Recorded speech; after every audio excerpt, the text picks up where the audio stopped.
hétérogène de la subjectivité et qu'il n'y a pas de réponse univoque qui peut être apportée. Et que de même que dans la poésie, il y a une multiplicité de significations qui est produite, et bien de même, dans les rapports de pouvoir, il y a cette nécessité d'assumer la complexité de la subjectivité aujourd'hui, c'est-à-dire cette stratification de niveaux d'agencement d'énonciation antagonistes, contradictoires. Philippe Guattari, donc merci. Je voudrais rappeler donc ce qu'on peut lire. D'abord, donc votre dernier livre, c'est Cartographie schizoanalytique, c'est chez Galilée. Et puis, les deux livres sur lesquels nous nous sommes appuyés, que vous avez écrits en collaboration avec Deleuze, un aussi d'ailleurs sur Kafka, il y en a, ça en fait 3 au moins, L'Anti-Oedipe, d'Émile Plateau, tout ça c'est aux éditions de Minuit. Ce livre sur Kafka qui s'appelait... Kafka pour une littérature mineure. Voilà, Kafka pour une littérature mineure. Et puis, alors, des livres que vous avez produits plus récemment, Félix Guattari, donc Les années d'hiver, dont on a parlé, c'est-à-dire ces années d'obscurité, 80-85, chez Bernard Barrault. Et puis, La révolution moléculaire, on a parlé pas mal, un petit peu de la révolution moléculaire, c'est maintenant en 10-18. C'est plus ancien, mais c'est un livre qui me met bien au cœur de votre pensée, me semble-t-il. Donc, chez 10-18. Et puis, Les trois écologies, qui vient de paraître aux éditions Galilée. Félix Guattari, merci.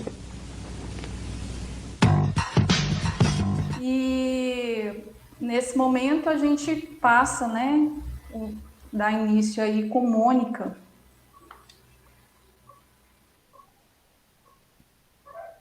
Boa tarde, é um grande prazer poder estar aqui hoje homenageando uma pessoa espetacular, que foi Félix Guattari, e que eu tive a grande oportunidade de ser orientanda dele e desenvolver trabalhos a partir do que eu aprendi com ele, além de todas as influências que ele teve na minha vida privada, que isso é muito importante porque o Guattari influencia a vida das pessoas, né? E influenciou também uma maneira de pensar o mundo e a saúde mental. Então, eu, como psicóloga, eu acho bastante importante a gente diferenciar, bem como disse Deleuze no sepultamento do Guattari, seria importante o Guattari ser lembrado pelos livros que ele escreveu sozinho, e não pelos livros que escreveu com Deleuze, inclusive, principalmente, o Revolução Molecular. Então, realmente, foi a partir do Revolução Molecular que a minha vida toda mudou, né? Eu tive a oportunidade, graças a Eliana Conde, minha professora, que foi minha professora na Santa Úrsula, me apresentou o Guattari, nos apresentou o Revolução Molecular e depois me deu a oportunidade de ingressar no IBRAPSE, onde eu continuei estudando e me aprofundando, até que eu acabei indo para a França, realmente fazendo um estágio na Laborde, e também fiz um estágio com a Manoni, que também é importante essa experiência, mas hoje a homenagem é ao Guattari. Então, acho que esquizoanálise, é bom a gente lembrar, de duas palavrinhas, né, importantes: autogestão e autodidata. Então, quem era Guattari, né? Então, Guattari, ele era o filho mais novo de uma família em que o pai era um empreendedor industrial que fabricou uma bebida vinda da Nicarágua feita de banana, e ele montou uma pequena fábrica e teve bastante sucesso, e de uma mãe que era amante da literatura, e ele, como era o mais novo, ele ficou numa situação que não era tão vigiado, tinha tanta atenção da família. Esse pai, que inicialmente foi bem-sucedido, gostava também de jogar e gostava de empreendedorismo, acabou entrando numa fábrica de chocolate que ele resolveu criar e acabou falindo.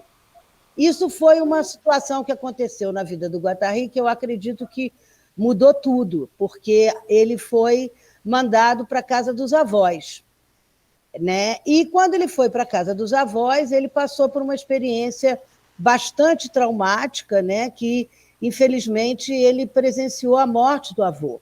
E essa morte do avô foi uma uma experiência assim muito traumática, porque parece que o avô teve uma congestão, o avô morreu no banheiro, a avó chegou, fez uns cortes na orelha do avô para ver se o avô voltava, e depois o avô realmente morreu, e isso traumatizou muito o Félix, e ele, depois da morte do avô, ele ainda continuou com a avó, mas foram tempos muito difíceis, porque ele tinha muito medo, e a própria avó, depois de algum tempo, pediu para a mãe e o pai levá-lo de volta, porque ele não estava bem lá.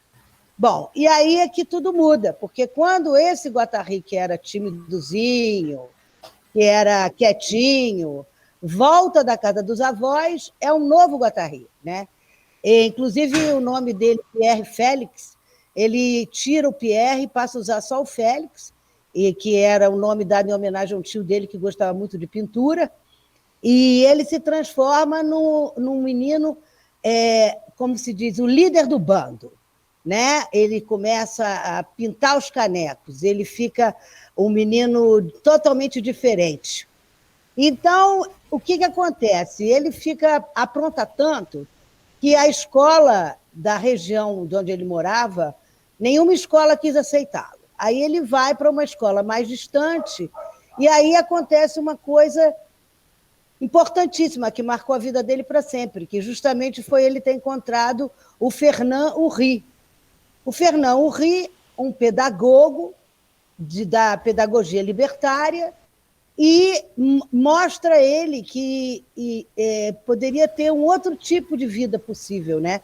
Porque eu imagino que ele deve ter se sentido, naquela época, quando ele foi levado para morar com os avós, em que ele não podia fazer o que ele queria, né? E que, de repente, quando ele é apresentado à pedagogia libertária, um outro formato, onde ele poderia realizar desejo, poderia fazer coisas diferentes e lutar contra esse tipo de situação opressora que ele tinha vivido, ele, então, envereda, e como ele sempre as pessoas dizem que ele é um militante, né? Ele é um militante, então, ele, nesse momento, ele começa, justamente, se filia a vários partidos de esquerda, né? E extrema esquerda. Eu não vou entrar muito nesse detalhe, porque ele passou, inclusive, por determinadas situações até bem complicadas, que ele estava no Partido Comunista Francês, depois ele estava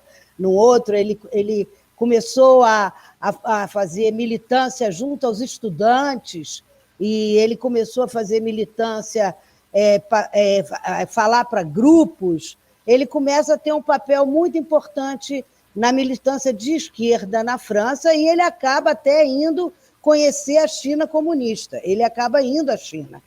Então, isso tudo é importantíssimo, né? Como ele dizia, para mim, ele disse, qual a diferença de esquerda e direita? A diferença de esquerda e direita é clara. A direita, ela luta pelos direitos dos opressores. A esquerda luta pela defesa dos oprimidos.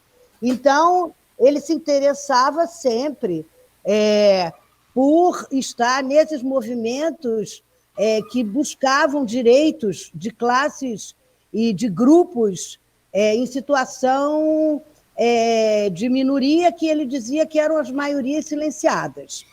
Então, é importante nesse momento, né, ele fala, depois ele vai ter a participação de Maio de 68, eu vou chegar lá, mas ele fala uma frase depois de Maio de 68, em 76, numa aula que ele participa junto com o Deleuze convida ele para uma aula, ele ia de vez em quando, e ele diz assim, é importante a gente pensar por que a ressurgência das subjetividades reacionárias. Eu acho que isso é bem atual, né? Ressurgência das subjetividades reacionárias. Aí ele diz, porque os vermes já estavam na fruta. Então, Guattari não tem diploma universitário, Guattari não estava no mundo acadêmico como mestrado, doutorado, nada disso. Ele fez curso de farmácia, mas parou, depois entrou para filosofia. E nessa trajetória, como o Guattari vai parar numa clínica psiquiátrica, por exemplo. Né? Porque quando a noção dele de transversalidade, ele diz que a noção dele esse conceito de transversalidade significa justamente travessia, traversée. Então, ele fala também do nomadismo. Então, é da questão de estar em vários lugares, em vários grupos diferentes. Fazer parte e ir aonde interessava ele, porque naquele momento, depois daquele sufoco que ele passou, para ele passou a ser muito importante a questão de ser feliz, fazer o que quer e ser feliz. Então, ele ia onde interessava ele, onde podia ter um ponto de movimentação e de transformação. Então, a gente vai encontrar, nos anos 50, a gente vai encontrar já movimentos na pedagogia e movimentos da psiquiatria. Né? A abertura dos hospitais psiquiátricos, um questionamento do modelo escolar. Ele sempre se interessou pela pedagogia, mas acontece uma experiência inusitada em Saint-Alban, porque existiam os hospitais psiquiátricos e houve a guerra, e houve o Franco na Espanha, e teve uma quantidade grande de militantes de esquerda que, como sempre, estão fugindo das ditaduras, como depois a Eliane vai falar dos argentinos que trouxeram o movimento institucional para o Brasil, que foram para o IBRAPS, também fugindo de ditadura. Esses estavam fugindo da ditadura pelos Alpes franceses e chegaram aonde? Num hospital psiquiátrico. Quando eles chegaram no hospital psiquiátrico Saint-Alban, e aí o irmão do Fernand Houry, Jean Houry, que era psiquiatra, estava nesse hospital psiquiátrico. É interessante porque toda essa rede de pessoas, né, do conhecimento do Guattari, como ele tinha uma facilidade muito grande de participar de vários grupos, então ele fez muitos contatos e as pessoas falavam muito dele. E a experiência de Saint-Alban é o berço da experiência futura da Laborde, que vai ser o hospital psiquiátrico, uma instituição de psicoterapia institucional, que o Guattari vai ser vice-diretor até a morte, junto com esse Jean Houry. O que acontece lá em Saint-Alban?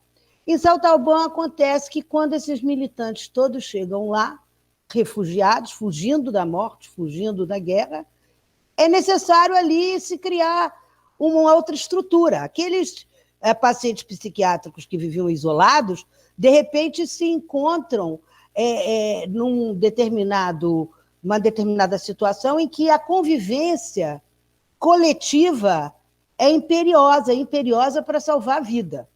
E ali se instala realmente uma grande revolução, e que eles percebem que aqueles pacientes psiquiátricos que antigamente eram pacientes praticamente inutilizados, nessa necessidade de sair desse papel de isolamento, de doente e da convivência social ali dentro, das necessidades, eles melhoraram muito. Então, aí, e esses militantes têm psiquiatras, têm pessoas de todas as formações, exatamente essa diferença entre as pessoas e a não hierarquização, né? A não hierarquização, porque isso é a base, né? Se a gente vai falar de esquizoanálise, a gente justamente vai falar de poder se quebrar com essa questão da hierarquia, que justamente é o que dificulta que as relações possam acontecer, que crie-se espaços, como era chamado na França, espaços de vida possível para pessoas em grandes dificuldades. No caso, a gente vai ter Manoni também, abrindo uma escola para crianças autistas e psicóticas também, nessa tentativa de se produzir espaços de vida. Então, a gente está falando aí de 50. Em 55, o Jean Houry justamente chama o Guattari para a Laborde. O que era a Laborde? A Laborde, aí eu queria que mostrasse a foto do castelo, acho que é a número 1.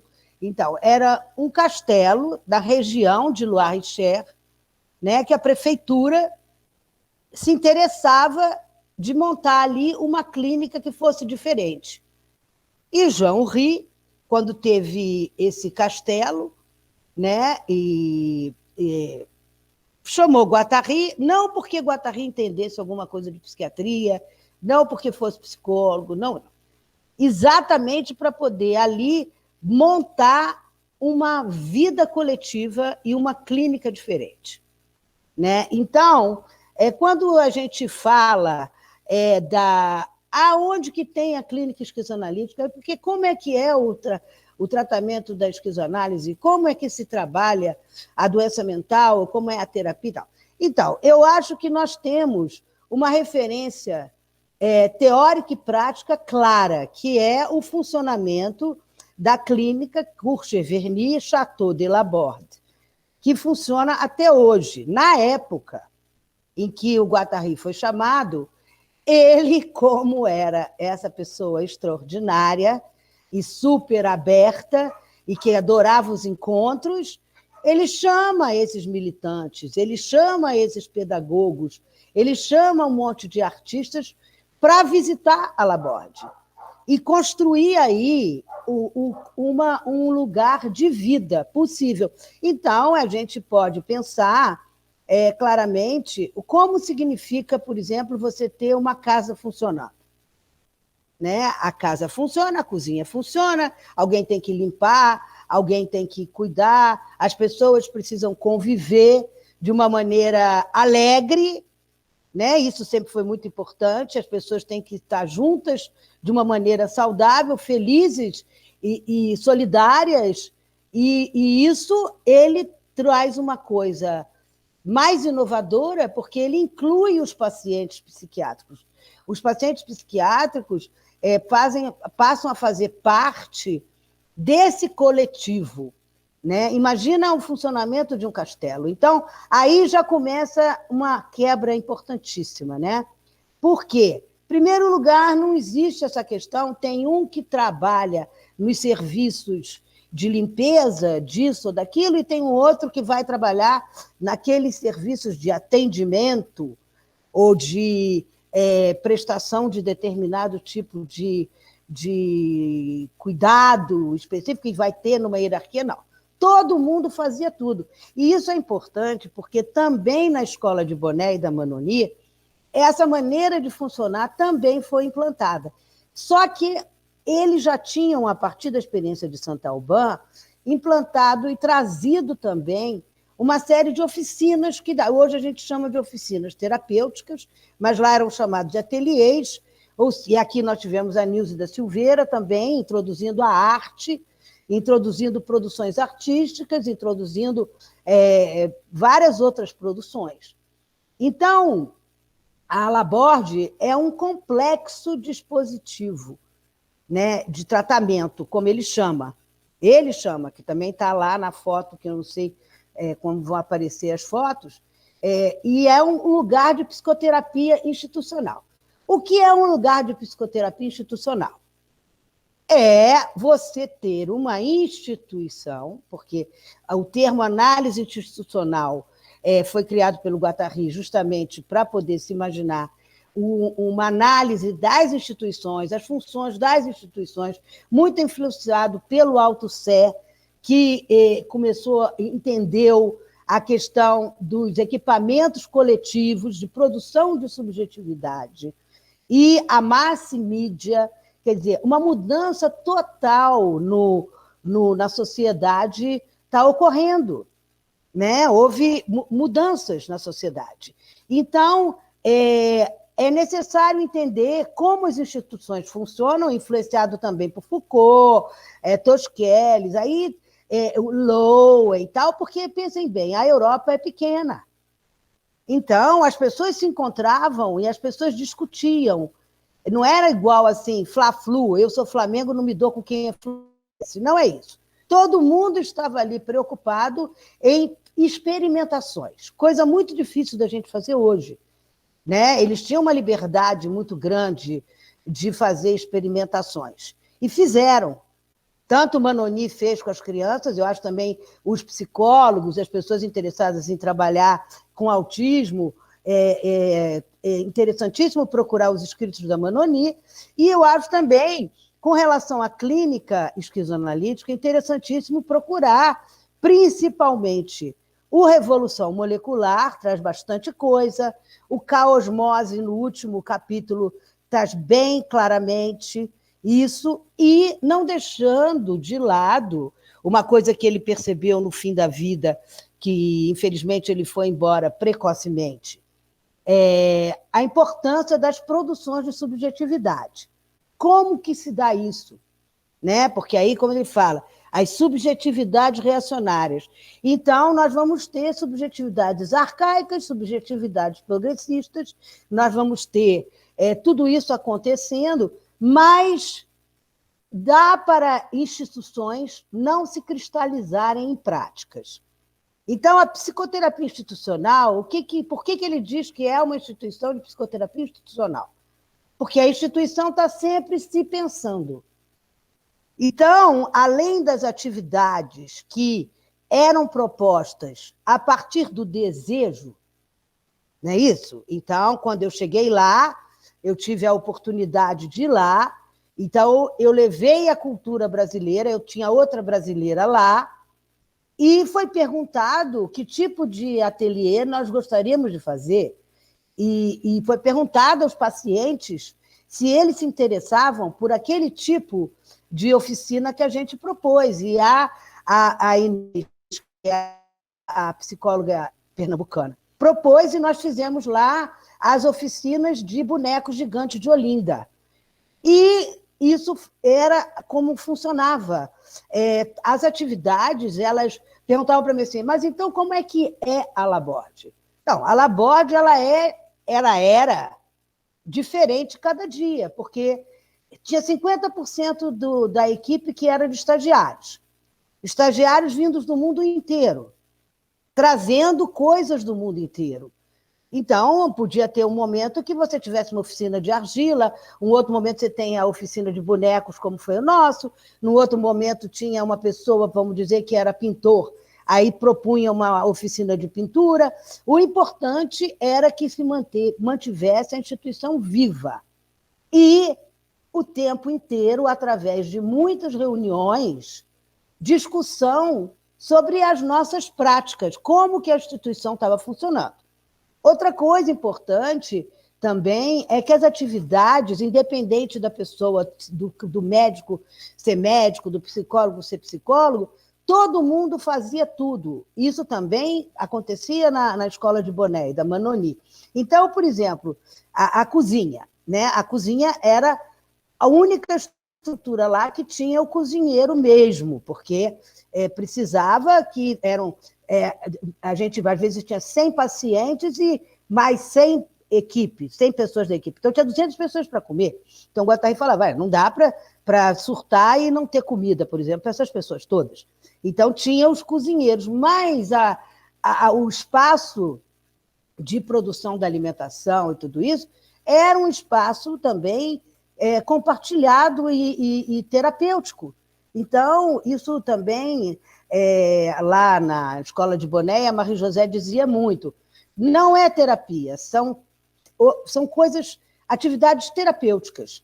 E, então, esse formato, essa facilidade que eu posso dizer que eu vivi isso porque eu não conhecia o Guattari, eu não tinha referência nenhuma, o Guattari não tinha referência nenhuma minha, eu consegui falar com ele pelo telefone, depois a Eliane vai falar que ela sabe da minha história, eu saí daqui para ir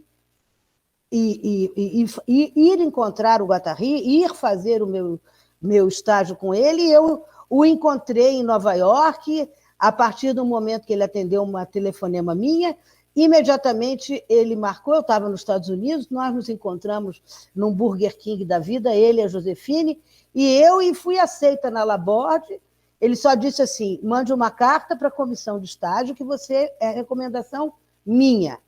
E aí, um ano depois, eu já tinha feito os trabalhos aqui no Brasil usando o The Wall, já tinha montado uns grupos de leitura do Revolução Molecular, e aí eu passei o tempo lá sendo orientanda dele e em Paris, indo para a casa dele também, onde tinham encontros de esquizoanálise e tinham encontros de todas as áreas, de discussões de prática. Então, uma pessoa realmente muito generosa, uma pessoa muito sensível, muito afetuoso. Ele tinha um relacionamento com os pacientes de uma maneira extremamente afetuosa, ele era muito querido por todos os pacientes. E também, por exemplo, ele tinha o consultório dele lá, e o formato dele era o dia que ele estava lá, ele participava, reunião de estagiário, ele participava com toda a parte de funcionamento. Então era uma bagunça. Não, tinha uma grade que a gente preenchia as atividades. As atividades eram todas, circulavam com pessoas diferentes, mas todas aquelas atividades tinham que ser preenchidas junto com os pacientes, que também ajudavam na manutenção de um castelo. Imagina, um castelo com mais alguns batimentos com quartos, então o espaço era bem grande. Então, é uma vida coletiva, né? Então, é importante. Em Boné, por exemplo, tinha a escola, né? Também com oficinas e tal, e tinha uma casa de campo. O ir e vir também, essa questão da travessia, de sair de um lugar e a outro, conhecer uma cultura, trazer uma coisa de uma cultura para outra, fazer essa possibilidade e abrir espaço para as singularizações. Então, muitas vezes, um paciente que tinha uma experiência muito grande de escritório, na verdade, ele ia se identificar fazendo uma atividade outra, que não tivesse nada a ver com aquilo.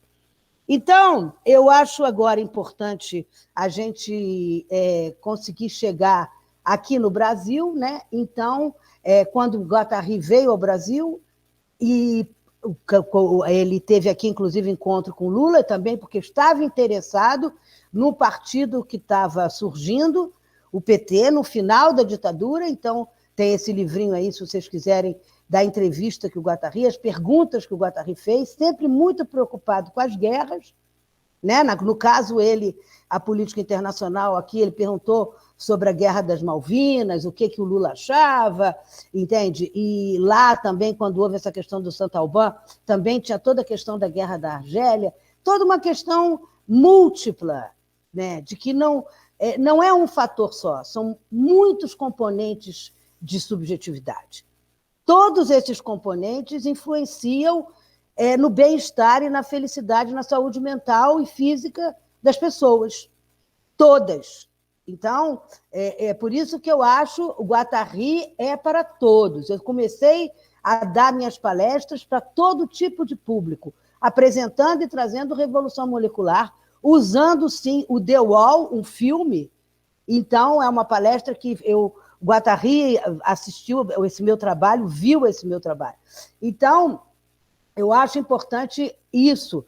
Ele não tinha curso universitário, ele foi se formando autodidatamente, foi analisando do Lacan, estudou muita filosofia, tinha uma influência muito grande do Proust, porque justamente a esquizoanálise vai contra esse conceito que era muito debatido na época, que é a serialização, que é justamente o que veio depois da Revolução Industrial, na questão da produção em série, na questão das escolas, na questão dos hospitais psiquiátricos, nas questões que a gente vive hoje em dia. Todos temos que ser igual. Por isso ele diz do capitalismo mundial e integrado, ou um socialismo burocrático, que impôs uma maneira de viver sobre o planeta e que, infelizmente, adoeceu o ser humano. E aí ele tem um outro momento dele que ele começa a denunciar a questão da ecologia, né? Que, na época, quando o Três Ecologias saiu, em 89, né? Ninguém falava em três ecologias. Hoje em dia as pessoas sabem, mas antigamente só se falava da destruição do meio ambiente, não se falava da destruição das subjetividades e nem da forma nefasta da relação entre os países, ricos e pobres. A exploração, a opressão, o fanatismo religioso, como um dos cânceres da sociedade, tudo isso está lá nos 3 Ecologias. Então, eu convido a todos. Vale a pena conhecer mais do Guattari? Vale, e tem vários livros do Guattari. É uma aventura, ele viveu uma aventura, e a esquizoanálise é uma aventura. Eu nunca assisti uma aula do Guattari de esquizoanálise. Assim, então, vamos uma aula. Não. Nós tínhamos encontros, e nós tínhamos que ler. Ele, quando eu cheguei lá, ele me deu todos os livros dele. Inclusive, aqui, ó, temos aqui o Revolução Molecular, o original do francês, ó, que ele me presenteou quando eu cheguei, né? Inclusive, temos a dedicatória dele aqui, ó. Aqui, ó.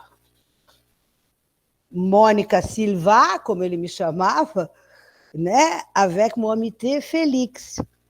E era simples assim, né? Então, eu acho que é bom a gente pensar que a esquizoanálise pode ser simples assim, mas ela é revolucionária e ela revoluciona a vida das pessoas, a partir da própria leitura do Guattari. Não estou dizendo, agora, a parte da filosofia, aos interessados da filosofia, tem uma vasta publicação, tem tudo isso. Agora, precisamos diferenciar. Dentro da psicologia, temos sim, temos muita coisa, e tem uma prática, sim. Uma prática de terapia, uma prática de funcionamento gestal psiquiátrico. Temos tudo isso aí. A questão é das pessoas pesquisarem e usarem essas ferramentas. Não é isso? Então, eu vou passar agora a palavra para a Eliane, que eu acho importante também localizar a vinda dele, convidado pelo IBRAPS, né, que era no Rio de Janeiro, e que ela teve lá, então acho que ela pode falar um pouco da instituição que o convidou quando ele veio ao Brasil. Boa tarde a todas, todos e todos. É um prazer, eu agradeço o convite.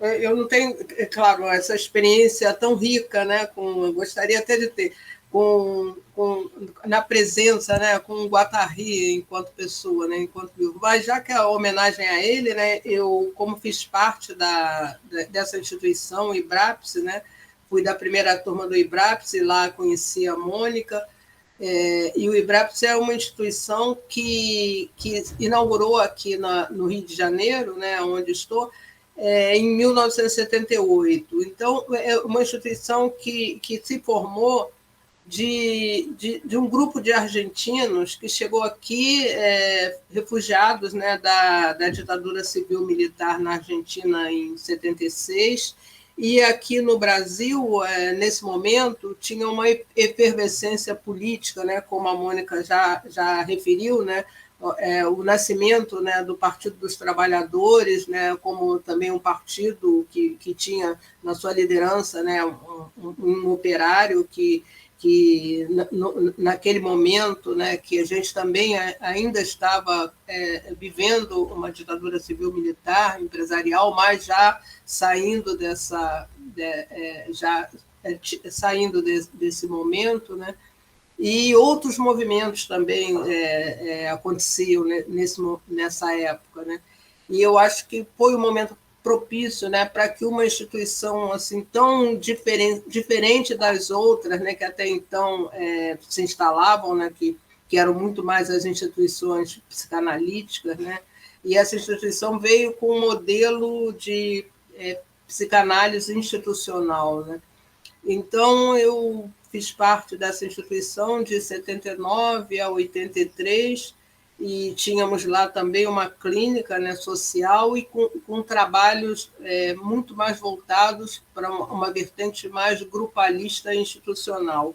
E foi a instituição que pela primeira vez trouxe o Guattari aqui no Brasil e aqui no Rio de Janeiro, né? E foi assim, quer dizer, foi o que me impactou, né, como pessoa e me impactou profissionalmente, né, esse contato com o Guattari, né, pelo diferencial de pessoa que ele era, como a Mônica também já citou, né, ele não era uma pessoa, vamos dizer assim, impostada, né? Ele era uma pessoa que estava sempre na disponibilidade de aprender, né? Então, ele sempre dizia, né, que ele tinha vontade de conhecer a cultura brasileira. Ele estava aqui muito mais para se implicar, né, com essa regionalização, né, brasileira do que propriamente para dizer, né, para falar, para ensinar alguma coisa. E isso é muito interessante, né? É justamente o que ele faz, né, no Revolução Molecular, né, que é o livro onde ele está a todo momento bebendo das fontes, né? Ele quase que é como se ele analisasse os vários movimentos, né, que são descritos ali, né? Eu acho que é como a teoria, ao mesmo tempo, se mistura com a prática, né? Não existe uma teoria separada da prática. Então, eu acho que isso é muito impactante, né? E o IBRAPS era uma instituição que também era aberta a outros profissionais que não só médicos e psicólogos. Qualquer pessoa poderia fazer parte, poderia ter acesso a esses ensinamentos, a essa prática institucional que ali se inaugurava, né? E a Mônica, inclusive, quando entrou para o IBRAPS, né, era estagiária ainda, nem formada, ainda era em psicologia, né? Então, assim, foi um momento muito rico, né, de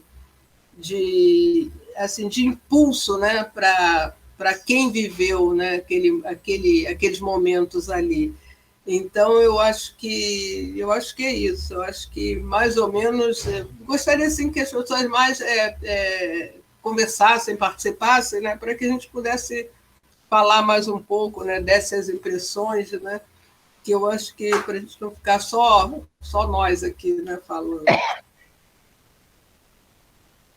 E, Emanuele, pode abrir para ver se as pessoas participam também? Eu dei uma olhadinha aqui, estou dando uma checada na página. Tem algumas colocações, mas não questões. Sim. Seria interessante também, né, que viessem essas colocações, não? Sim.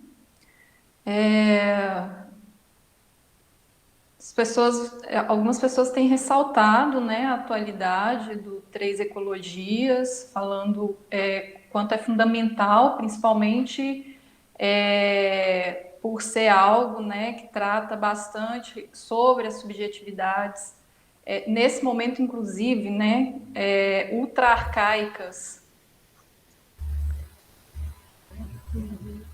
Sim, assim, o Revolução Molecular é um livro que, assim, para mim, foi um livro que mudou totalmente a minha vida. Eu sou uma pessoa antes e depois do Revolução Molecular. E, na época, hoje ele está até esgotado, né? Tá um livro assim, raro, né? Mas, na época, era muito fácil de adquirir, né? E eu presenteei a várias pessoas, independente de trabalharem com saúde mental ou psicologia, porque a leitura é muito coloquial, é muito fácil. Eu acho que é um livro, é um dispositivo transformador. Eu acho que isso é que eu acho interessante do que o Guattari escreve, porque ele não é hermético, ele escreve numa linguagem bem entendível, né, para qualquer pessoa. Então, eu acho que esse livro Revolução Molecular em si é um dispositivo transformador. Eu acho que só ler o livro, eu acho que já transforma a pessoa. Mas eu acho importantíssimo as três ecologias, né, no momento atual, né? Inclusive por conta dessa produções de subjetividade. Porque lá no Revolução, lá nos Três Ecologias, ele fala já no caosmose, né, na heterogênese, que deveria ter dado mais atenção nas produções de subjetividade. Né? Teria sido um assunto que ele deveria ter se dedicado mais. E lá nas Três Ecologias ele fala uma coisa muito interessante que eu achei, e bem atual, é que as subjetividades, elas não desaparecem. Então, a gente tem subjetividades arcaicas, nós temos subjetividades progressistas. Mas essas subjetividades, elas todas coexistem. Então, nós vamos ter, digamos, no nosso inconsciente maquínico, nós teríamos, como se fossem placas tectônicas, ele fala dessa maneira, né? As subjetividades pré-revolução industrial, subjetividades da era vitoriana, subjetividades da pós-industrial. E aí, a gente, quando pensa nisso, nos componentes da subjetividade, então, a subjetividade medieval, por exemplo, né? O que seria? Né? Então, toda a questão da opressão, da escravidão, da barbárie, de torturas, né? Isso está ali também. Nós temos, por um outro lado, aquelas subjetividades progressistas que estão vinculadas justamente a não relações de opressão. Então, as subjetividades arcaicas, elas estão relacionadas justamente a formas de opressão institucionalizadas, inclusive, e que foram denunciadas e tal, mas que aí que está, ressurgem. Não é isso? A gente vê ressurgindo essas situações de opressão, de violência. E o interesse do Guattari é justamente nos movimentos perceber dentro dos movimentos, então ele vai falar dos estudantes, por exemplo, né? E que, por exemplo, maio de 68, na verdade, em 22 de março de 68, numa universidade, Nanterre, que era uma universidade de classe menos favorecida, num subúrbio, não era um Paris 8 da vida, nada disso. Ali em Nanterre aconteceu um movimento do 22 de março e que relacionava o uso do dinheiro dos estudantes foram usados pelos próprios estudantes, né? Que é o mutualité, que seria o dinheiro, as bolsas, digamos assim, que seriam ser usadas na universidade. Os estudantes, quando eles puderam gerir, o Guattari estava lá acompanhando esse movimento. Porque isso que é interessante, como era na Laborde, ele estava lá acompanhando o movimento. Ele, em momento algum, ele se colocava, eu sou vice-diretor, eu mando, vai fazer o que eu quero. Não. Ele era muito observador e, ao mesmo tempo, fazia-se pensar o que estava acontecendo. Então, ele estava lá com o Nanterre, os estudantes de Nanterre, achando muito interessante o fato dos estudantes estarem podendo gerir o dinheiro deles, poderem contratar psicólogos, poderem proporcionar outras atividades diferentes, e foi aí que teve um embate, nessa época, com o de Gaulle, porque o general chegou lá querendo fazer como os generais, então nós vamos doar para vocês aqui, vamos fazer todo um parque esportivo. E os estudantes chegaram para ele e disseram, não, a gente não quer parque esportivo, a gente quer mais dormitórios porque nós estamos fazendo sexo dentro da universidade. Pronto, bum. Então, essa questão de poder se discutir todos os assuntos, né? Então, por exemplo, no partido, poder se discutir as questões de sexualidade, ele pergunta isso para o Lula também, o partido está discutindo essas questões no interior? A questão da misoginia, por exemplo, a questão da violência contra a mulher, a questão... porque aí, às vezes, já ouvi isso das pessoas entenderem mal, quando eu falo que ele fala que estamos falando de todo tipo de opressão. Não é que esteja dizendo que os negros não sofram mais violência, mais problema do que as pessoas de raça diferente. Não é isso. É importantíssimo a gente falar toda essa questão do negro nos movimentos negros. Mas também é importante dizer que isso não acontece exclusivamente com os negros. Por isso a questão da transversalidade, porque ao se pensar que o que acontece com um grupo não acontece com o outro, isso não é verdade, entende? Não possibilita o que a gente poderia chamar de uma potencialização de modificação e de revolução. Eu acho que o problema daí da questão, por que as subjetividades arcaicas continuam ressurgindo?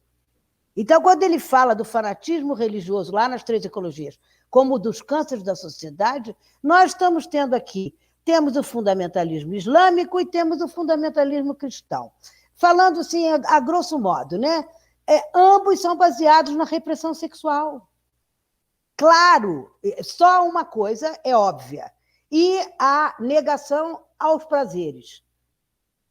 Claro, então, aí nós já temos, obviamente, um reflexo no ser humano da instalação desse tipo de instituição tomando conta, porque quando a gente estava falando do fascismo, do nazismo, naquela época, do gaullismo, a gente estava falando do franquismo e tal, não havia uma coisa importantíssima atualmente, que é o viés, o vetor religioso, principalmente do que está acontecendo aqui no Brasil. E o que está acontecendo também lá no Oriente Médio, o que aconteceu no Afeganistão. Assistam o documentário daquela Maria Gabriela, do SBT, quando os talibãs chegaram há 20 anos atrás no Afeganistão. Vocês vão ver os tratores passando, esmagando tudo que é música, livro, bebida alcoólica, não sei o quê, e eu fiquei arrasada, porque no meio disso tudo esmagava uma lata de cerveja Skol. Você imagina uma desgraça dessa? Nunca mais ter Skol. Então está lá o trator, para mim ficou o símbolo do Talibã, esmagando a lata de Skol. Pronto. Que vida existe sem Skol? Então, que vida teremos sem nenhum prazer? Então, isso são as subjetividades arcaicas, é importante a gente ter muita atenção aqui nesse momento, eu acho, por isso a importância da gente resgatar o Guattari. Vamos pensar nos meios de comunicação de massa. Quando ele esteve aqui, ele observou a Globo, no Brasil inteiro a Globo, mandando sempre a mesma mensagem. Ele falou, quando nós conversávamos no Laborde, olha, para ter uma revolução, uma mudança, precisaria mudar a mensagem da Globo, que é um mass media, o Brasil inteiro. Aí hoje nós temos não sei quantos canais evangélicos, não sei quantos canais religiosos, porque ele falava naquela época que ele ficava maravilhado com a diversidade do Brasil, a diversidade das culturas afro, a diversidade do povo brasileiro. Cadê? E nesses 20 anos, né, nesses 30 anos, o que aconteceu com essa diversidade, com essas singularizações, com essas singularidades, com essas culturas, né? Tudo isso através... E na época, quando ele já fala do computador, que ele já fala que é uma redução de informação. Hoje não tinha nem internet na época dele. Então, imagina agora com internet, com tudo isso, a que tipo de mensagem? Então, acho que a gente pode abrir debate. Tem perguntas? Isaac? Vou aproveitar o gancho, então, né? E prazer estar aqui nesse espaço de vida, né? Com todos vocês, todas vocês. Vocês vão falando e eu vou anotando algumas coisas, né? Para eu pensar junto depois, mas no fim eu me perco nas minhas anotações aqui e vou tentar, porque é bastante coisa e bastante link que vai gerando, né? Na nossa Eu vou lembrando de alguns pontos assim, mas eu acho que eu só queria colocar alguma coisa sobre a esquizoanálise, um certo entendimento, né, que é sempre parcial também, não há uma pretensão de um entendimento completo aqui, né, até porque ele não existe. Mas eu acho que como que ela pode ser um dispositivo, né, a esquizoanálise como um dispositivo com ferramentas múltiplas e heterogêneas que podem nos ajudar a fazer essa travessia, né, desse contexto atual tão, né, que tanto esmaga as subjetividades atuais, né, que é, acho que pegando o gancho da Mônica, né, que é esse trator ou essa boiada que está passando, né, para usar uma expressão já conhecida, né, ele, para mim, é a grande imagem assim da subjetividade arcaica, né? E como é que a gente pode utilizar então dessas ferramentas? Na realidade, acho que já estamos fazendo isso quando nos encontramos nesses espaços virtuais e presenciais, né? Que é utilizar essas ferramentas a nosso favor, a favor das lutas, né, atuais. Então, pensar a esquizoanálise a partir dessa grande dispositivo, assim, né, anti-serialização da subjetividade. Eu trabalho num espaço, né, tanto como psicólogo e como professor, mas falando como professor, né, onde muitas coisas aparecem assim, e que a gente pensa a partir dessas ferramentas em mudar a nossa prática, né? A Mônica falou do Freinet, né, da pedagogia do Freinet, como uma daquelas que incentivaram o surgimento, né, junto com a psicoterapia institucional, né, da análise institucional e outras correntes, incluindo a esquizoanálise, né, outras linhas, né, para não dizer correntes. E aí, pensando um pouco a partir disso, né, o que está colocado, ou o que está dado na própria educação, né, nas nossas práticas, é a questão que aparece às vezes em termos de grade curricular, de disciplina, né? Esses termos, eles já evocam um certo aprisionamento da subjetividade, uma certa opressão da subjetividade, né? Então, trazendo também um pouco do que eu fui pegando aí, né? Esses dispositivos são importantíssimos para ajudar a gente a construir uma outra relação aí, né? Uma relação mais transversal, mais aberta, né, para outras possibilidades que não essas que já estão prontas, já estão engessadas.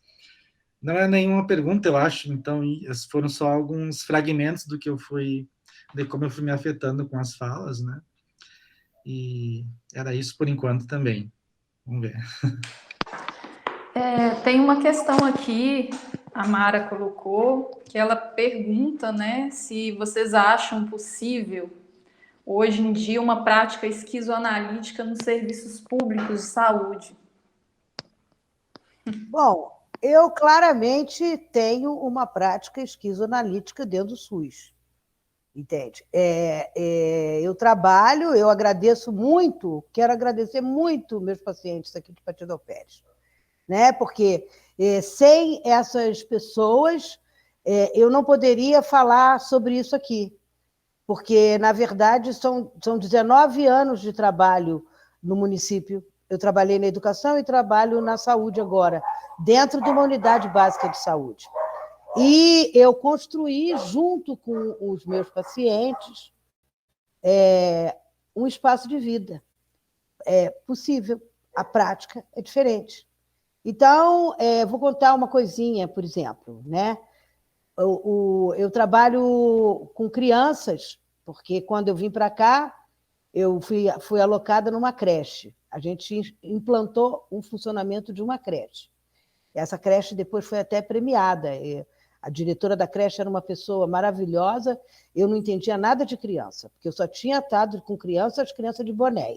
Fora isso, eu sempre trabalhei em hospital psiquiátrico, então eu nunca tinha trabalhado com criança. E aí, a partir da escola de Bonéia, eu comecei a produzir oficinas.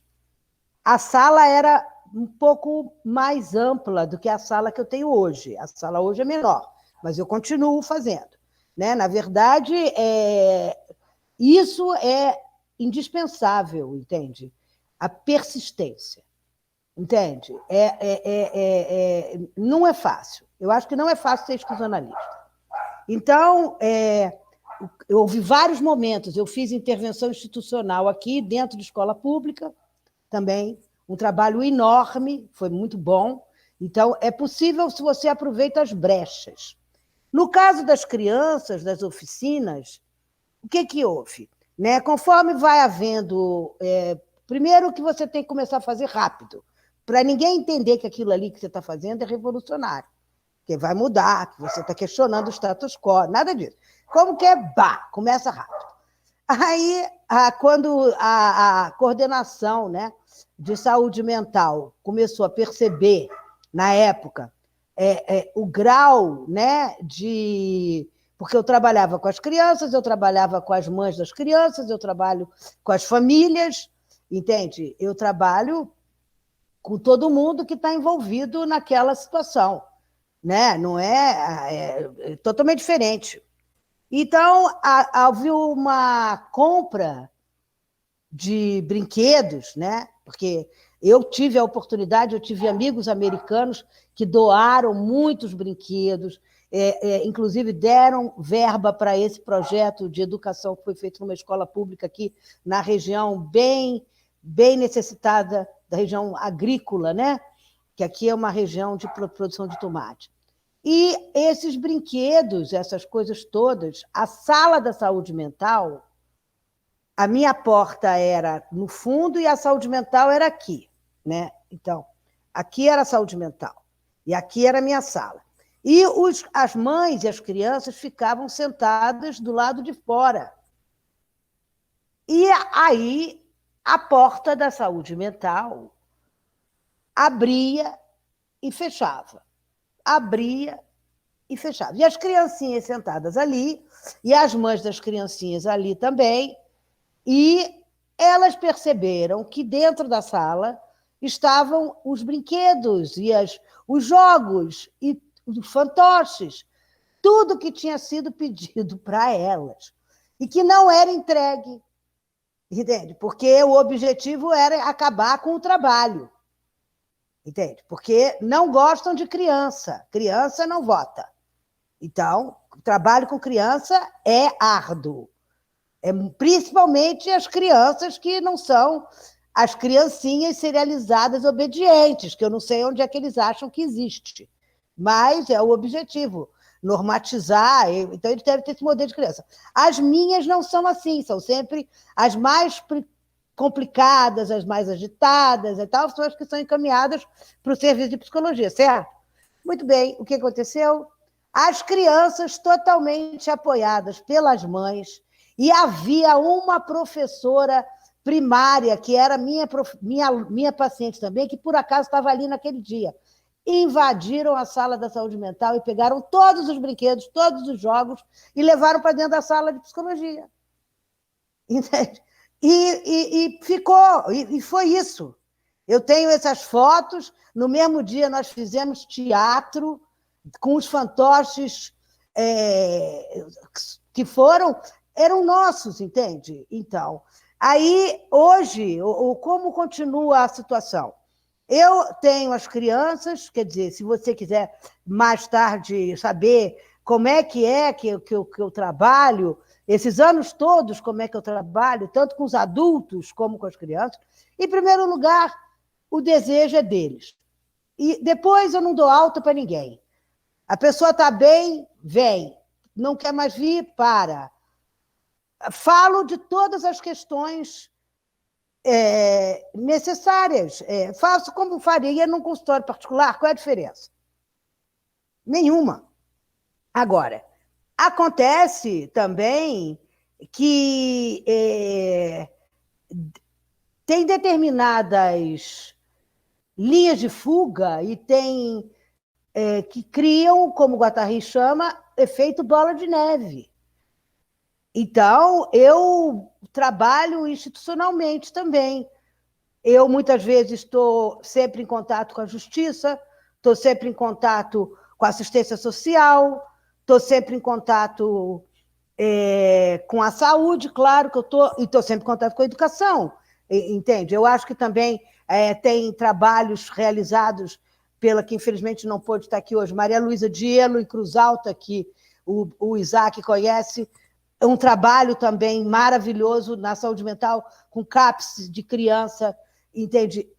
Inspirador e maravilhoso. Então, agora, o importantíssimo, a equipe ter o desejo. Agora, se também não tem equipe, porque no caso do trabalho que eu fiz na escola, eu envolvi toda a equipe. Toda a equipe da escola pública foi envolvida. Agora, hoje, dentro da minha prática clínica, dentro da UBS, praticamente eu estou sozinha. Mesmo assim, eu faço as articulações possíveis e, por incrível que pareça, muito mais com os médicos e outros profissionais, fonoaudiólogo e tal, do que talvez com os próprios psicólogos, hoje, né? Mas nem sempre foi assim. Mas é possível, eu acho, porque eu gosto muito, porque dentro do sistema do SUS, nós temos uma flexibilização boa, entende? Vai depender de como cada um vai explorar essas brechas. Entende? Porque se você pensar também, vai poder ter outra laborde hoje? Provavelmente não. Que aquilo foi um momento específico que favoreceu a instalação daquele tipo de dispositivo global, todas aquelas pessoas envolvidas ali. É uma coisa, mas é inspirador. Né? Então, como o Messé Scherrer perguntou para mim, a revolução molecular é uma utopia? Será uma utopia? Né? E aí, ele mesmo que escreveu a vida inteira sobre utopia, ele diz, pois é, a utopia é inalcançável, mas no caminho que você vai até tentar alcançar a utopia, muita coisa você conquista. Então, eu vou, sabe como, Mara? Eu vou, um prazer enorme que você esteja aqui, nas 8 pistas para uma revolução molecular. Entende? Que foi uma coisa que eu fiz, que diz o Guattari, fizemos conjuntamente, porque ele não escreveu exatamente dessa maneira, eu reescrevi de outra maneira, mas que ajuda muito. E eu acho que a primeira pista é muito importante, que é não atrapalhar. Se a gente conseguir, pelo menos, evitar, entende? Que as pessoas atrapalhem, é ótimo. Entende? E também, nesse ponto, eu tenho que agradecer muito uma orientação da minha madrinha, então, maravilhosa, Sônia Olinto, que eu agradeço muito, ela existir e me apoiar. Eu não vou falar para quem não está interessado, não vale a pena perder tempo. Então, na época, Marie José, que era da Boné, falava, tem que ter mais diplomacia. Então, dessa maneira. Por que eu vou tentar perder tempo com pessoas que estão totalmente contrárias a isso, à felicidade, ao progresso, à evolução? Então, não vale a pena. Então, eu pego exatamente as pessoas que estão interessadas. E é ótimo, porque se a pessoa entra dentro do meu consultório, dentro da unidade básica de saúde, ela está procurando ajuda. Então, ela me dá o direito de tentar ajudá-la, eu vou ajudar do jeito que eu penso. E outra coisa que eu acho que agora, desses 20 anos, praticamente aqui de Pati, as pessoas veem o meu estilo de vida. As pessoas sabem como eu sou. Elas me conhecem, a cidade é pequena, elas me conhecem. Então, é inspirador, é a mesma coisa. Se eu conhecesse o Guattari e o Guattari fosse totalmente diferente das coisas que eu li dele, eu não teria me identificado com ele, mas não, eu vi que aquilo ali, tudo que ele estava escrevendo, ele agia daquela maneira. Então, é ético e estético. Como bem diz o Carl Osmose, né? Ético e estético. Não é moral. É outra coisa. Fiquei pensando se a Eliane também quiser trazer um pouco. A Eliane tem aí, né, uma bagagem na saúde, inclusive da Associação Círculo Laranja, né? Parece que no início da apresentação o áudio falhou um pouco, né? Sim. Eu estava pensando, né, sobre as pessoas perguntam, né, se é possível. Sim, é possível trabalhar, sabe, em qualquer lugar com a esquizoanálise, né? Aí ontem, acho que eu até conversei com a Mônica, eu estava escutando um jornalista que entrevistou o Paulo Freire na época em que ele era vivo, e perguntou para ele sobre o método Paulo Freire. E o próprio Paulo Freire falou para ele, não existe método Paulo Freire. É uma pedagogia libertária. E a esquizoanálise entendeu? É uma prática libertária. Então, ela vai se fazer dependendo de onde você esteja, como a Mônica deu o exemplo. Como ela aconteceu, as circunstâncias que ela teve, como ela atuou. Né? Então, é daquele jeito, né? Não existe uma metodologia. Vai depender da pessoa estar disponibilizada a ter uma prática libertária mesmo. Né? É justamente o que ela falou. Se o Guattari fosse uma pessoa diferente, ela não teria aderido a ele. Né? É porque ele entendeu? Fazia essa prática esquizoanalítica em Laborde. Porque ele era uma pessoa revolucionária. Ele estava nos movimentos revolucionários, ele estava nos movimentos insurgentes. Né? E assim, hoje eu trabalho muito assim, com essas associações, que são associações de cunho muito mais político do que acadêmico. Né? Inclusive, esse grupo que eu faço parte do GT de saúde mental é um grupo que tem pessoas, moradores de favela, de pré-vestibulares, esses pré-vestibulares sociais que existem hoje, da Fiocruz, da UFRJ, e que a gente tenta fazer um trabalho em conjunto. Né? Inclusive, agora a gente está tentando fazer uma cartografia afetiva, que é um tipo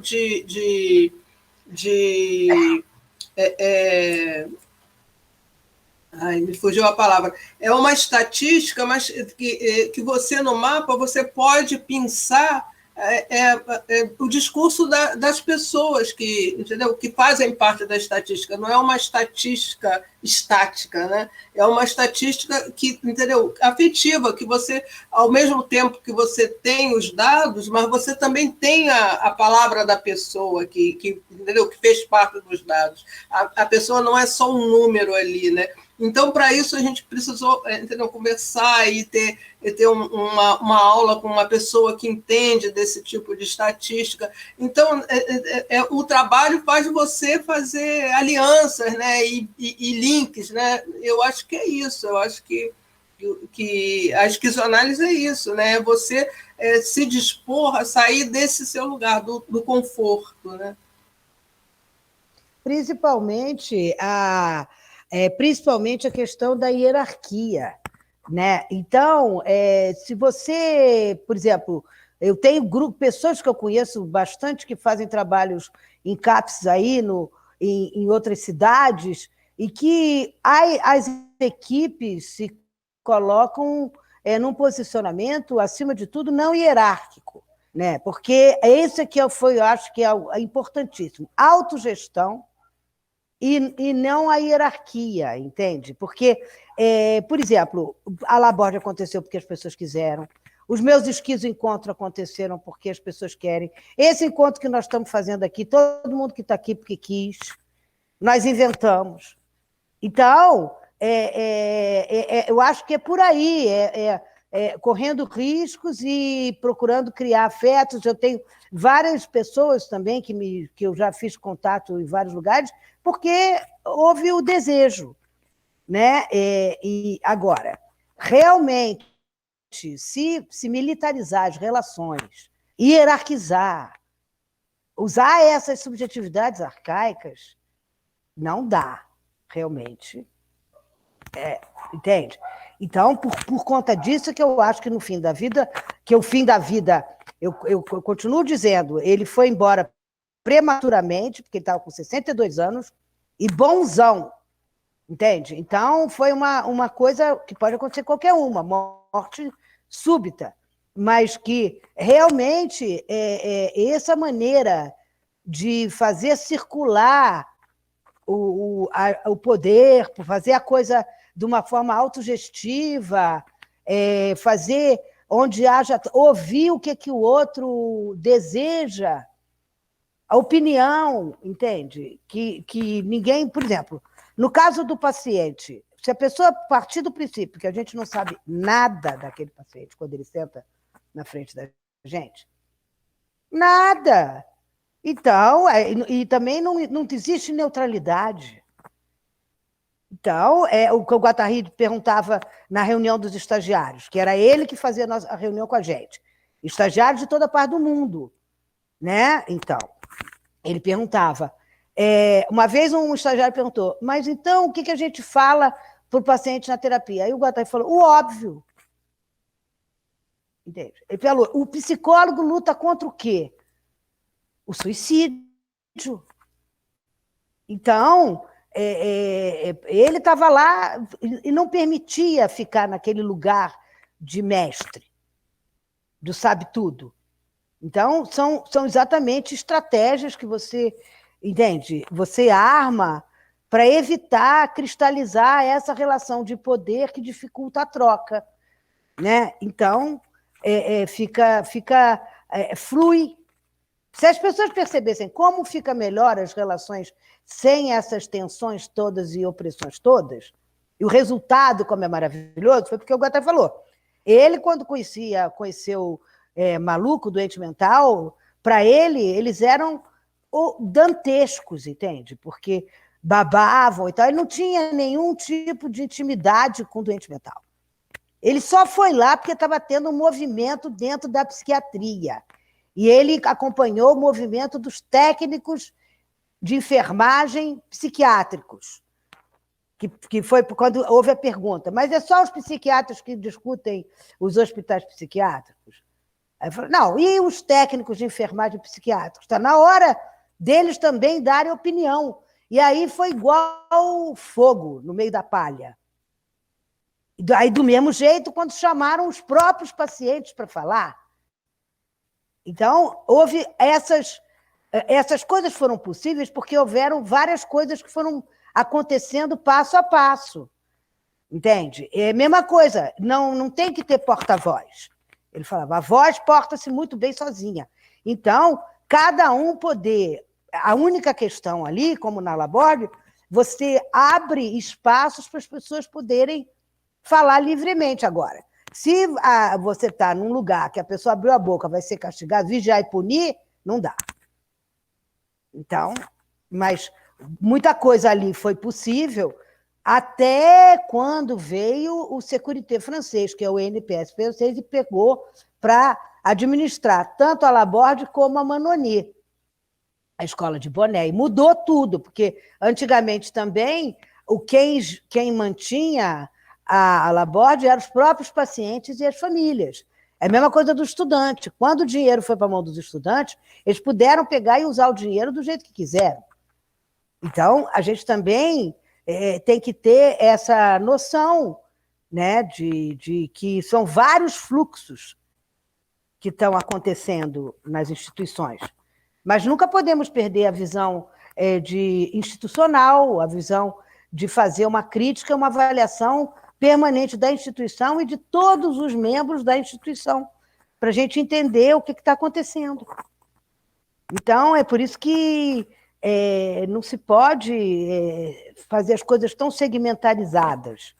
Não funcionam se elas forem assim, todas partidas, entende? Aí é que é o problema. Aí não é esquizo, aí é esquizofrenia, se for tudo fragmentado.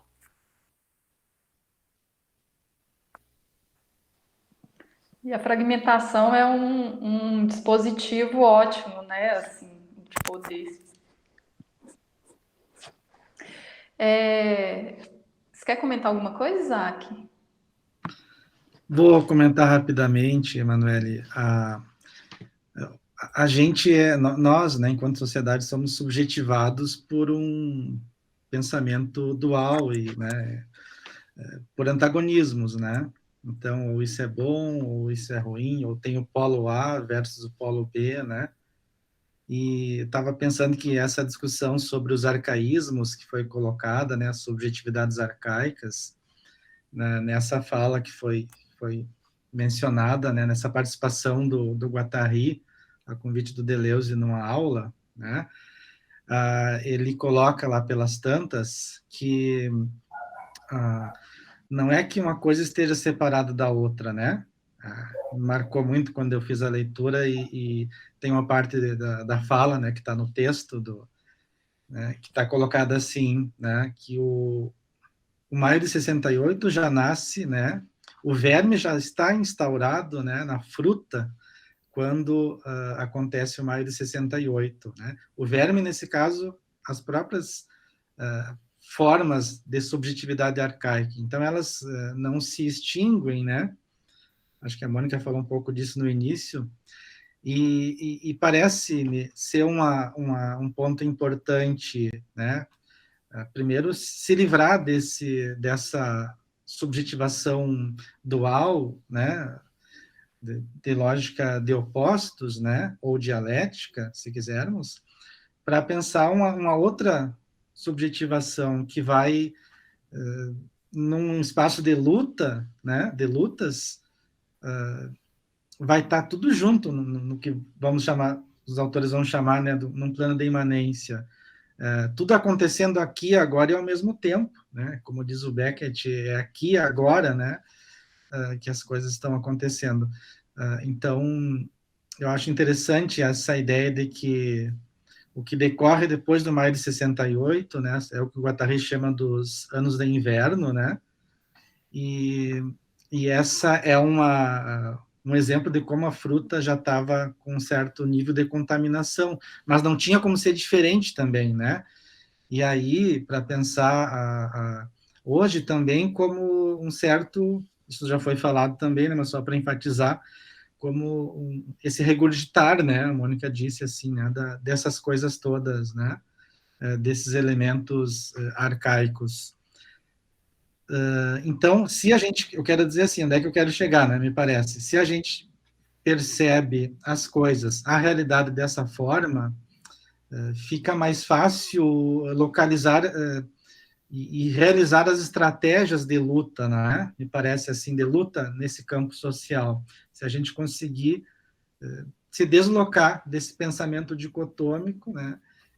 E tentar entender de outras formas os processos sociais institucionais, né? E pensando nisso, assim, então, que são questões, são pontos em busca, né, de uma subjetividade não arcaica, né, ou progressista, enfim, tentar mudar a forma de olhar, né, talvez seja uma possibilidade de olhar e encarar essas problemáticas, né, e de pensar que é um pouco daquela discussão, só para finalizar, entre o liso e o estriado, né, que está lá no Mil Platôs, né, que aí Deleuze e Guattari fazem, né, que tem uma parte que marca muito assim, que é de pensar que nos territórios os mais estriados, né, os mais arcaicos, os mais conservadores possíveis, às vezes é daí que pode nascer também possibilidades de ruptura e transformação e, portanto, de alisamento de processos subjetivos, né? Então, acho que é um pouco dessas coisas que estão todas aí, né? Funcionam de modo conjunto, né? Era isso, só que eu queria colocar.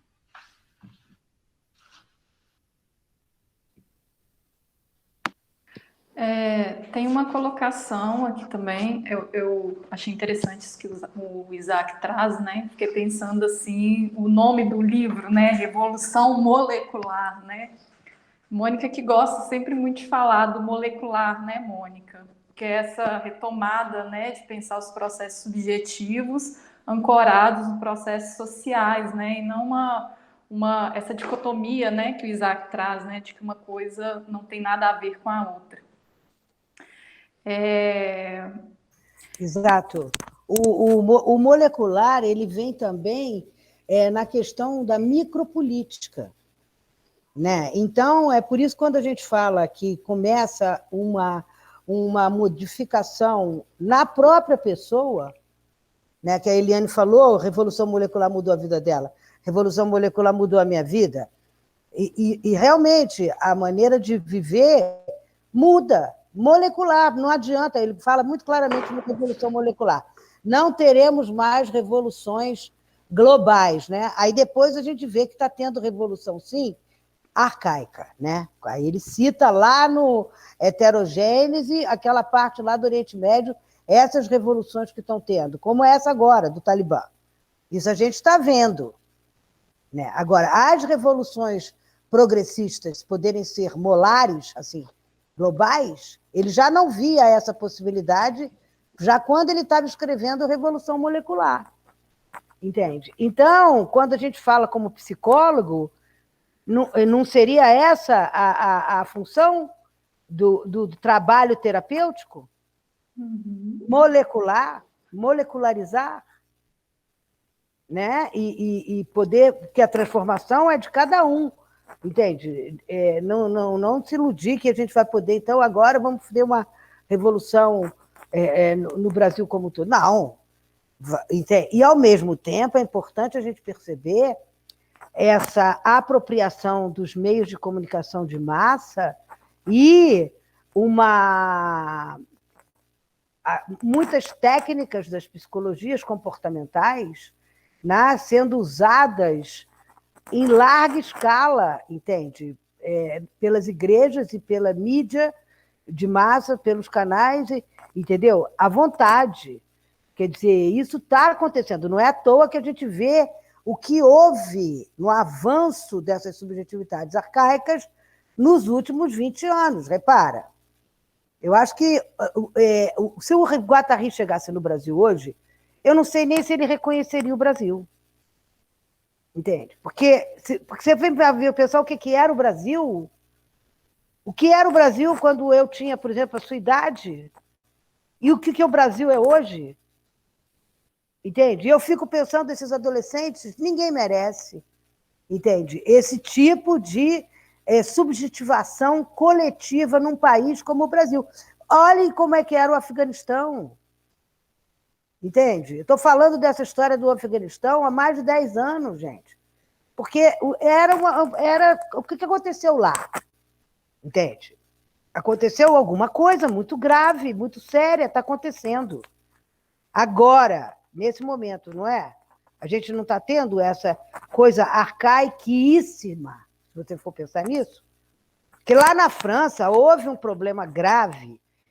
Quando eu estava lá, porque justamente, se não me engano, é Magret que chama, foi porque as mulheres feministas francesas entraram na parte muçulmana, né? Lá em Paris, né? Porque os árabes chegaram lá em grande quantidade e tomaram conta dos groceries, né? Da parte toda de verdura, de alimentação, de legumes, ficou sendo dos árabes. E aí aquelas mulheres submetidas a burca, isso, aquilo, aquela coisa, começaram a circular ali. As feministas francesas foram e fizeram um movimento dizendo que, olha, vocês podem fazer isso aí na terra de vocês, mas aqui não. E tanto é que agora, há pouco tempo, teve a proibição de ir para a praia na França de burca. Quer ir para a praia, vai de biquíni ou de maiô. Agora, de burca, imagina um lugar que o topless é liberado.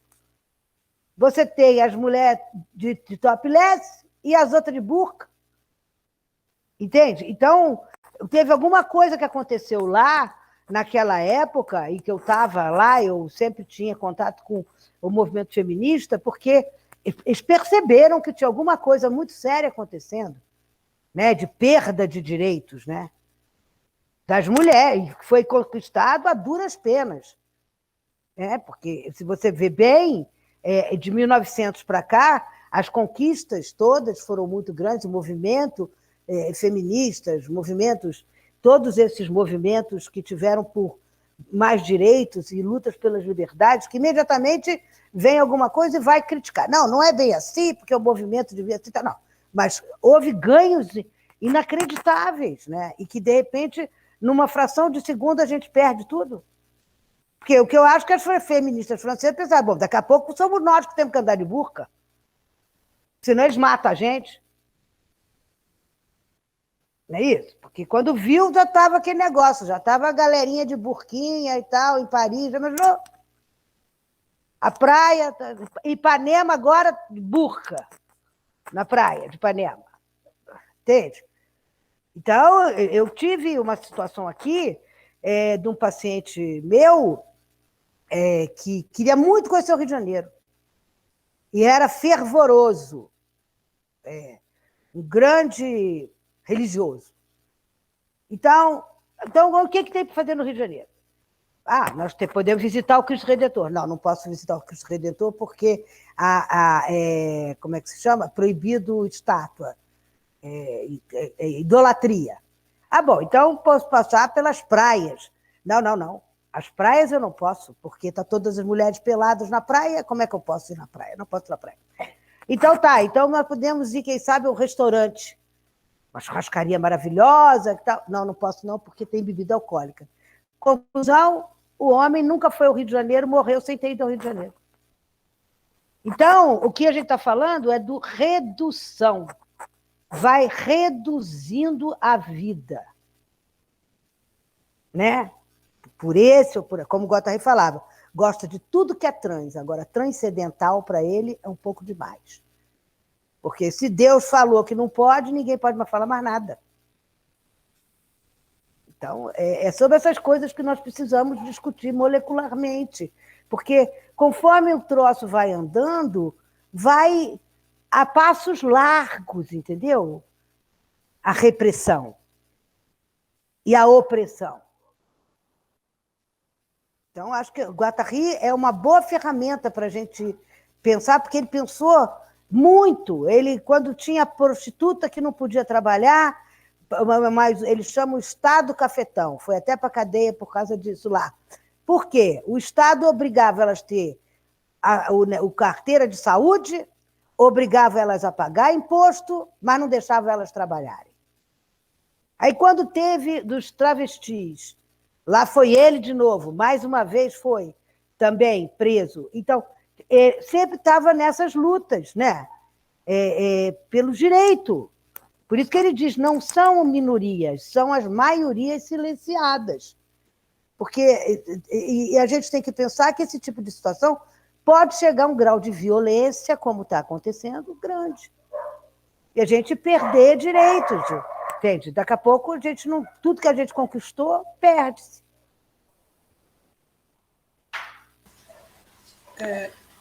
Só para assim, complementar, eu lembrei, a Eliana Conde agora escreveu um livro, né, chamado Subjetividades em Revolta, né?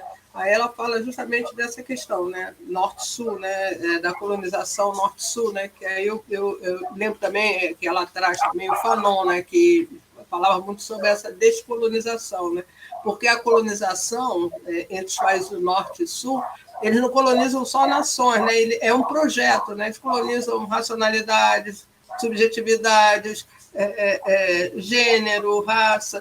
Então, o pacote é completo, né? Então, as pessoas, entendeu, acabam também sendo submetidas a esse tipo de colonização, né? Então, assim, é como se a esquizoanálise tratasse disso, né? De descolonizar todos esses aspectos, né, da vida humana, não só essa colonização entre nações. Nesse sentido, Eliane, a colonização também é transversalizada, né? Não sei, até é uma pergunta que eu faço, né? Mas penso que sim, né? Sim. Também opera de forma transversal, né? Interessante. Temos tempo aí ainda? Bom, nós já estamos a... 1h36. Vamos fazer o seguinte, então. Tem só mais uma... Vou ler mais uma pergunta aqui. Na verdade, quem faz é o Francisco Estácio. Grande Francisco, um grande amigo, um grande trabalhador de esquizoanálise. Aí, mais um para falar que é possível, né, Francisco? Um beijo.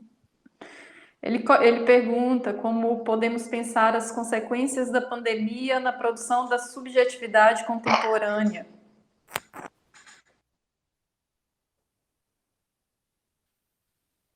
Ficou para mim? Ó, Para todos nós. eu acho que é para todos nós. Olha, Francisco, para mim aqui está sendo muito triste, porque o município é pequeno, uns 25 mil habitantes só, talvez 30 mil, não sei nem se chega a 30 mil, acho que não. Morreu muita gente. Morreu muita gente, Francisco, você não tem ideia. Teve vezes de morrer 3, 4 pessoas num dia, durante mais ou menos um mês. Então, nós estamos com muitos órfãos da Covid. Então, especificamente, o meu trabalho com criança está sendo muito complicado, porque eu tenho crianças que perderam mãe, perderam avó, perderam pai, ou seja, quem cuidava delas morreu. E então a gente está enfrentando aqui, eu tenho alguns casos, né, um problema de guarda dessas crianças. A gente está tendo aqui, por exemplo, mortes de famílias inteiras, entendeu? Famílias inteiras que morreram. E é bem difícil, porque entram outras questões práticas que muitas vezes não dá nem para eles pensarem no luto, entende? Porque eu já falei isso várias vezes, porque a questão do luto, como era visto antigamente, que o luto não era uma doença, que o luto não depressão seria, mas luto não. E hoje não. Esse luto, na minha opinião, ele se transforma num grande problema para a gente resolver, acolher, porque o que eu tenho tido de pessoas que perderam várias pessoas rápido, né? E o medo, né? De se contaminar, o medo, né? Então, eu acho que nós vamos ter que reinventar e, principalmente, talvez, pensar as outras instâncias institucionais que nós vamos ter que lidar. Porque tem caso de criança, por exemplo, que vai porque perdeu pai e mãe, vai ter que ir para o abrigo. Quem é essa outra pessoa que vai cuidar?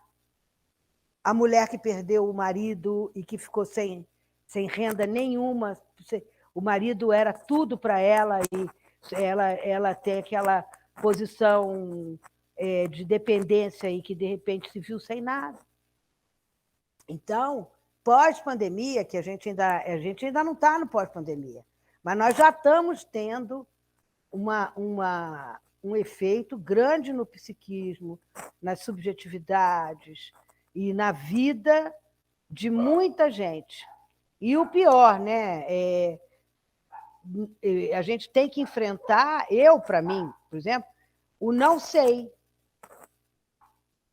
Cada momento, para mim, é uma surpresa, sabe? Porque tu vai ter que reinventar algum tipo de prática. O que eu estou podendo fazer, no momento, é tentar acolher e tentar orientar, apoiar, mas são os órfãos da Covid aos montes. E o negacionismo. A gente ainda tem um problema sério do negacionismo, especificamente, a gente ainda lida com mais problema, como igual em determinados países assim, muito religiosos, esse problema do antivacina, negacionismo. A gente não sabe há quanto tempo isso vai durar. Por isso que tudo vai rebater nas produções de subjetividade. Porque continua a subjetividade. A questão do negacionismo, por exemplo, da negação da ciência, entende? Os meios de comunicação de massa transmitindo informações contrárias, é um problema muito sério. Você tocou num ponto muito sério. Eu te convido para a gente poder discutir esses assuntos todos juntos, porque Ninguém vai dar conta disso sozinho. E também, assim, pensar uma responsabilização, né? Uma responsabilização política, né? Porque, né, como aquele Mambembe fala, né, é um projeto de necropolítica, né? Que nem todos são escolhidos para morrer, né? São alguns, né? Que são alvo da morte, né? Mas eu não sei se vocês estão acompanhando, porque essa CPI da Covid transforma numa coisa muito pior o que está acontecendo. Entende? Porque eu estou acompanhando, né, o grau de sadismo que as pessoas envolvidas nesse projeto é inacreditável. Entende? A última semana que tudo é falso, tudo é fake. Eu nunca tinha ouvido falar na minha vida banco fake, contratos fake, tudo fake, tudo. Então, isso demonstra também a subjetividade do Brasil, dos governantes. Entende? Fica claro, a gente vê esse tipo de subjetividade, porque na medida em que se planeja, não tem ética, não tem nada, é o vale tudo. Bilhões e bilhões e bilhões. Entende? Então, esse projeto político nosso tinha que ter sido se metido nisso há muito mais tempo, entende? Barrar essa... É como se houvesse uma epidemia, uma pandemia de corrupção. E de silenciamento, e de concordância. Entende? Que por pouco a situação não ficaria muito pior, mas o que tiveram coragem de fazer é inacreditável. Para mim, foi inacreditável. Eu estou cada vez mais surpresa, eu faço questão de acompanhar. Aí fica, não vai dar nada. Bom, só de você ouvir uma coisa dessa, você já fica de orelha em pé. Só queria colocar também, concordando com a Eliane. Mônica, seu microfone. Acho que ela desligou agora. Que eu penso sobre a pandemia, né? Além do que a Mônica e a Eliane colocaram, que eu concordo com isso, né? O pós é importante e é uma grande nuvem que paira sobre as nossas cabeças, né? A gente vai ter que se deparar com isso, ver o que vai sair daí, né? Já estamos vendo, como a Mônica disse. E também esses elementos sociopolíticos, né? Como a Eliane traz, que até eu utilizo, tem utilizado o termo sindemia, né? Porque é um termo de um antropólogo, acho que é norte-americano, né? Que ele utiliza na época da epidemia de AIDS, né? Ele diz que não há epidemia porque tem pessoas sendo atingidas de modo diferencial pela AIDS, lá na década de 80, né? Ele percebe isso. Então, quem é preto, pobre, mora em espaços geográficos, tem pouco acesso à própria saúde, né? Ou tem o acesso diferencial de forma negativa em relação a outros grupos, né? Está morrendo mais de AIDS e tal, né? Então, pensar, acho que sindemia também para a pandemia, né? Do coronavírus, é uma forma de ampliar a visão, né? Tornar mais ampla a visão para além do campo biológico, que é óbvio que existe também o campo biológico, nesse caso. Mas eu queria dizer, só fazer um comentário rápido, assim, sobre muita gente falou e propagandeou, né, enfim, também os meios publicitários, né, de que o mundo parou. Esse é o clichê da pandemia. O mundo parou com a pandemia do novo coronavírus, né? Mas será que nós não entramos num grande processo de desterritorialização, em vez de ter parado? Porque olha o que isso modificou nas vidas de cada um de nós, né? De todo o planeta como um todo. Então, penso a pandemia, inicialmente, como um grande processo de desterritorialização, e como toda desterritorialização, Se ela for levada à exaustão, né, isso pode aniquilar a própria vida, não é? Então, algum momento que talvez esteja se avizinhando esse momento, né, ou já bem presente mesmo, é o momento de ter uma reterritorialização, né? Porque não dá para desterritorializar o tempo todo, né? É preciso um rearranjo das coisas agora, que eu acho que é esse momento que está aí. Não está nem no horizonte, ele está aí já, né? Então, acho que é isso. Eu queria agradecer, tido a honra de falar um pouquinho e compartilhar um pouquinho e aprender muito, né, com a Mônica, com a Eliane e com a Emanuele, tá?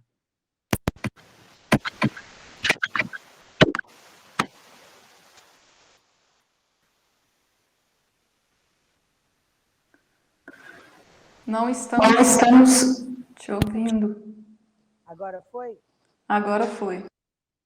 Então, esse processo de reterritorialização, exatamente, isso que é importante também a gente entender, porque o processo é desterritorializa, territorializa, desterritorializa, territorializa. Não fica parado, né? É igual aquela noção de vácuo, né? Não existe, não tem espaço vazio. O espaço vazio está cheio de ar. Então, há um processo de desterritorialização e de reterritorialização, e vai tendo assim. Aí o Guattari fala no Grande Medo Ecológico, que é um texto inédito que eu tenho desde que eu já tenho publicado. Ele diz: o que está em questão é a vida ou a morte da humanidade. Ele já fala isso, e não tinha tido pandemia. Fala com relação a toda a questão dos recursos. É necessário uma nova existência, um novo modo de solidariedade. Isso por quê? Quando eu falo que eu fiquei horrorizada com a CPI, é você imaginar um ser humano ter coragem de pegar bilhões de uma população paupérrima. É a mesma coisa que me horroriza sempre, entende? Porque, vamos pensar, a gente podia ser Robin Hood, né? Roubar do rico. É uma coisa. Agora, você ter coragem de roubar de quem não tem nada, ou então você ter coragem de desviar o dinheiro para salvar milhões de vidas. Agora, o que vão fazer? Aí que a boa pergunta do Isaac. Vai se territorializar como? Qual vão ser os vetores de componentes de subjetivação que vão entrar? Aí é que eu acho que vai entrar a nossa parte, entende? Porque a gente pode deixar livre, entende? Para essas pessoas terraplanistas, antivacinas, vou encontrar Jesus, entendeu? E aí morre todo mundo. Assim, entende? Ou será que nós vamos fazer algum tipo de resistência? Porque é isso aí, o quanto que está de micropolítica do desejo, de subjetividade nossa, molecular, que cola com essa subjetividade arcaica deles. Entende? Então, por exemplo, eu digo, então, eu tenho que respeitar porque a pessoa é padre, ou é o papa. Por isso que agora vem esse vetor, gente, esse vetor religioso está muito forte. O discurso, entende? É muito forte, é muito importante nesse momento desse fanatismo religioso agora, porque é impressionante as coisas que estão sendo ditas e as coisas que estão acontecendo.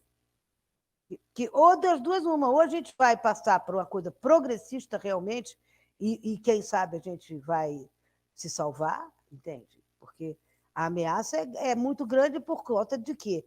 Ignorância. Ignorar é não saber. Entende? Se a pessoa. Por isso que é subjetividade pura. Se a pessoa diz assim, eu não acredito que eu vou pegar a Covid, e aí? Eu não uso máscara, eu não tomo vacina. E aí não deixo o filho. vai contaminando todo mundo em volta, não é assim? Contaminando com esse tipo de pensamento e de comportamento. Porque, na verdade, o que todo esse status quo está preocupado é com o nosso comportamento. Ele não está preocupado com o nosso sentimento, com nada, ele está preocupado de controlar o nosso comportamento. Não é à toa que as psicologias comportamentais podem estar a serviço, muito bem a serviço, como estiveram a serviço nos Estados Unidos e na União Soviética, desde sei lá quando. Entende? E aí, a mistura dos meios de comunicação de massa, o tipo de informação que é passado, pensa, mass media. Pega todo mundo, gente. Repete. Então, como Guattari disse, ou se apropria dos meios de comunicação de massa e passa uma outra informação, ou é muito difícil. E realmente, infelizmente, nós estamos colhendo aí, né, a fruta podre, né? Como você lembrou bem, de novo, né? O verme está lá, vai demorar um tempo para ele aparecer. Demorou e apareceu.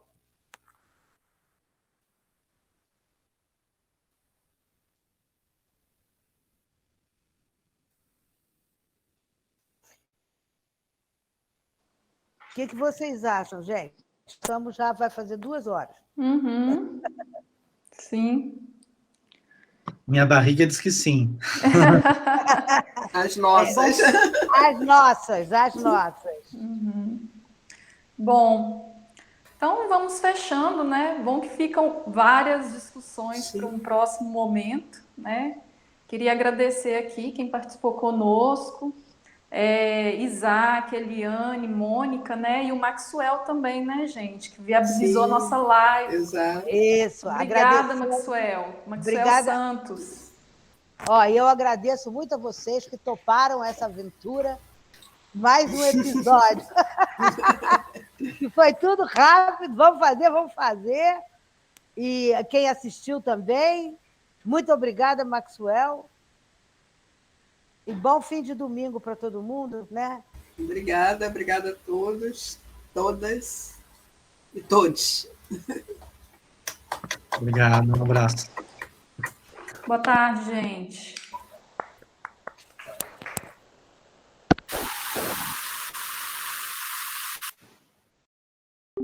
Changer tout ça, et l'école, et la psychiatrie, etc. Mais on ne peut pas, il faut attendre pour l'instant, il faut que, etc. Bon, je pense que les rapports au pouvoir, qu'il s'agisse du pouvoir d'État ou du pouvoir dans une institution ou du pouvoir paternel, sont nécessairement multiplices, engagent des niveaux contradictoires, hétérogènes de la subjectivité, et qu'il n'y a pas de réponse univoque qui peut être apporté. Et que de même que dans la poésie, il y a une multiplicité de significations qui est produite, et bien de même, dans les rapports de pouvoir, il y a cette nécessité d'assumer la complexité de la subjectivité aujourd'hui, c'est-à-dire cette stratification de niveaux d'agencement d'énonciation antagonistes, contradictoires. Félix Guattari, donc merci. Je voudrais rappeler donc ce qu'on peut lire. D'abord, donc votre dernier livre, c'est Cartographie schizoanalytique, c'est chez Galilée. Et puis alors, les 2 livres sur lesquels nous nous sommes appuyés, que vous avez écrits en collaboration avec Deleuze, un aussi d'ailleurs sur Kafka, il y en a ça en fait 3 au moins, L'Anti-Oedipe d'Émile Plateau, tout ça c'est aux éditions de Minuit. Ce livre sur Kafka qui s'appelait Kafka pour une littérature mineure. Voilà, Kafka pour une littérature mineure. Et puis alors des livres que vous avez produits plus récemment, Félix Guattari, donc Les années d'hiver, dont on a parlé, c'est-à-dire ces années d'obscurité, 80-85, chez Bernard Barrault. Et puis La révolution moléculaire, on a parlé pas mal un petit peu de la révolution moléculaire, c'est paru maintenant en 10-18, c'est plus ancien, mais c'est un livre qui me met bien au cœur de votre pensée, me semble-t-il, donc chez 10-18. Et puis Les 3 écologies, qui vient de paraître aux éditions Galilée. Félix Guattari, merci.